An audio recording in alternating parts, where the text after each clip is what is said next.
Here are some of my personal romance book recommendations as someone who doesn't read too much of the romance genre. We're starting off with If It Makes You Happy. I read this book at the beginning of this year. It covers fall and winter perfectly. The detail on the atmosphere and the characters and their relationships and like their growth with themselves and in other relationships is just chef's kiss amazing. I love a big found family. It's a small town vibes.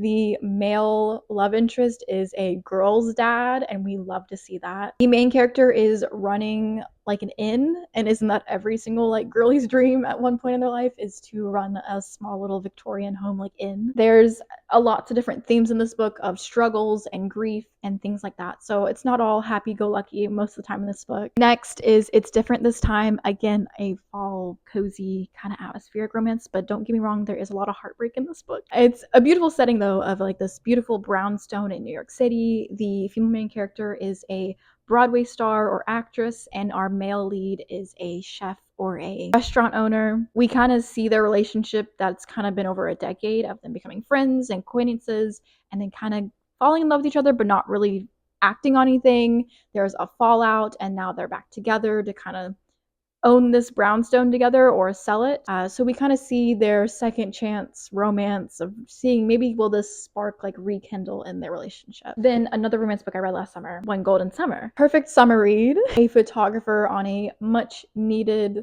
vacay is helping out her nan who is kind of going through some medical things. They end up going to one of her childhood like lake houses where she initially like years back started her photography career and her passion for photography by photographing this dude in this yellow boat. Come to find out that he is her neighbor and he's very persistent on kind of being in her summer and having him around. There's lots of passion, lots of summer fling up in here. Maybe this relationship might extend beyond the summer. And lastly, I mean, I am an Emily Henry girly. Okay, first of all, I'd probably say like this one's probably my favorite currently. Great Beautiful Life, Happy Place. Those are some of my favorites of hers, book-wise. I think I just really like how she creates her characters and makes them feel real. It's not like I'm reading like a Hallmark script that a lot of romance books kind of follow that plot.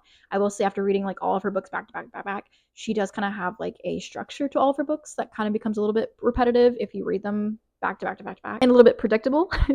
But I really do love learning how these characters grow, either with themselves or their relationships. I like seeing the build-up. I don't really mind sometimes the romance being put on a subplot because a lot of her stuff, sometimes the romance becomes like a side plot because there's like a character plot becoming the main thing, and sometimes I'm really not mad about that. But I do love Emily Henry. If she puts out a book, I probably will be reading it.